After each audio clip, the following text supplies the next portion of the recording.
জাতীয় সংসদ নির্বাচনকে সামনে রেখে নারায়ণগঞ্জ ১ আসনের বিএনপি মনোনীত প্রার্থী মোস্তাফিজুর রহমান ভূঁইয়া দীপু নির্বাচনী প্রচারণা ও গণসংযোগ করেছেন। নির্বাচনের আর মাত্র ৫ দিন বাকি থাকায় দিনরাত প্রচারণা চালিয়ে যাচ্ছেন তিনি।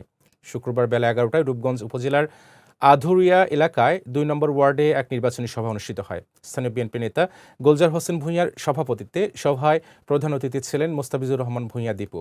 বিশেষ অতিথি ছিলেন নারায়ণগঞ্জ জেলা বিএনপির সাবেক সাধারণ সম্পাদক গোলাম ফারুক খোকন।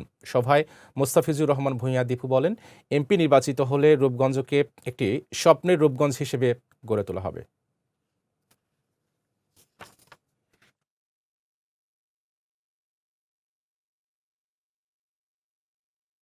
আমার গোলাকান্দারের মানুষ আমার নিজের মানুষ, তাদের বাসায় বাতি চললে ইন্ডাস্ট্রির বাতি চলবে।